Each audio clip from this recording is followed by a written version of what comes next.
തെളിച്ചമേകാൻ പൊൻപുലർക്കാലം വെളിച്ചമാകുമ്പോ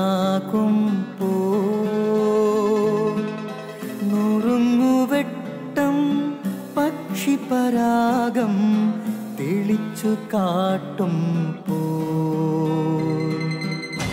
വരുന്നു ദൈവം മനസ്സിനുള്ളിൽ തിളക്കമേകിടാൻ തരുന്നു ധ്യാന പ്രകാശമാർക്കും വിളക്ക് വയ്ക്കുമ്പോൾ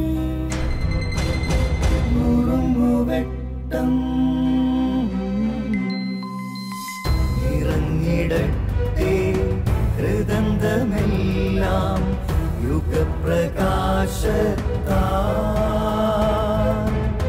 മറഞ്ഞിടട്ടെ മനാന്ധകാരം യുഗപ്രസാദത്താൽ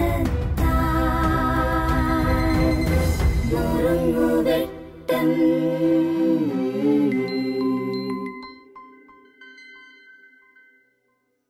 ഈശോ ആൾക്കൂട്ടത്തോട് സംസാരിക്കുമ്പോൾ ഏറ്റവും പ്രധാനപ്പെട്ട ചില കാര്യങ്ങൾ പറയുമ്പോൾ അവിടുന്ന് പറയാറുണ്ട്, ചെവിയുള്ളവൻ കേൾക്കട്ടെ.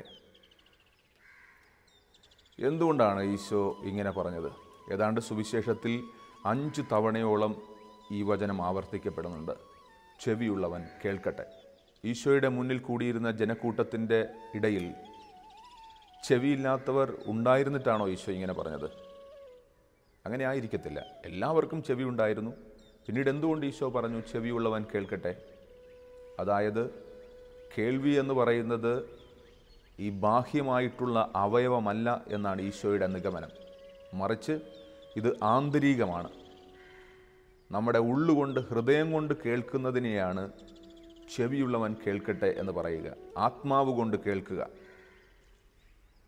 ഞാൻ ഓർക്കുന്നുണ്ട്, ഞങ്ങളുടെ കൊല്ലത്തെ തില്ലേരി ആശ്രമത്തിൽ ഒരു വയോധികനായിട്ടുള്ള പുരോഹിതൻ, ഇമ്മാനുവൽ എന്നാണ് അദ്ദേഹത്തിൻ്റെ പേര്. അദ്ദേഹത്തെ കാണുവാൻ ദൂരദേശത്തു നിന്ന് പോലും ആൾക്കാർ എത്തുന്നുണ്ട്. അദ്ദേഹത്തോട് സംവദിക്കുവാൻ വരുന്നവർ മുഴുവനും ദുഃഖാർത്തരാണ്, മുഖത്ത് തകർച്ചയുടെ നിഴലുകൾ വീണവരാണ്.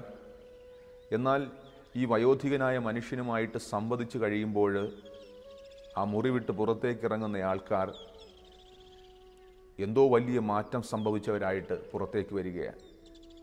അവിടെ എന്താണ് സംഭവിക്കുന്നതെന്ന് ചോദിച്ചു കഴിഞ്ഞാൽ ഒന്നുമില്ല. അവർ പറയുന്നത് മുഴുവനും ആ വയോധികൻ സശ്രദ്ധം കേട്ടുകൊണ്ടിരിക്കും. അദ്ദേഹത്തിൻ്റെ ഉൾക്കാതുകൊണ്ട്, കൃപയുള്ള കാതുകൊണ്ട് അദ്ദേഹം കേട്ടുകൊണ്ടിരിക്കും. അതിനുശേഷം അവരുടെ മൂർധാവിൽ ഒരു കുരിശടയാളം വരയ്ക്കും. അവർ സൗഖ്യപ്പെട്ടവരെ പോലെ പുറത്തേക്കിറങ്ങും. അവരുടെ പ്രശ്നങ്ങളൊന്നും മാറിയിട്ടില്ല, അതെല്ലാം അതേപടിയുണ്ട്. പക്ഷേ തങ്ങളെ പൂർണ്ണമായിട്ടും ആത്മാവ് കൊണ്ട്, കൃപയുള്ള കാതുകൊണ്ട് കേൾക്കാൻ ഒരാളുണ്ടെന്നുള്ള വിശ്വാസത്തോടു കൂടിയായിരുന്നു ആൾക്കാർ അവിടെ എത്തിക്കൊണ്ടിരുന്നത്. അതുകൊണ്ടാണ് ഫ്രാൻസിസ് പാപ്പ നമ്മളോട് പറയുക, കേൾവിയുടെ അപ്പസ്തോലിക പ്രവർത്തനം.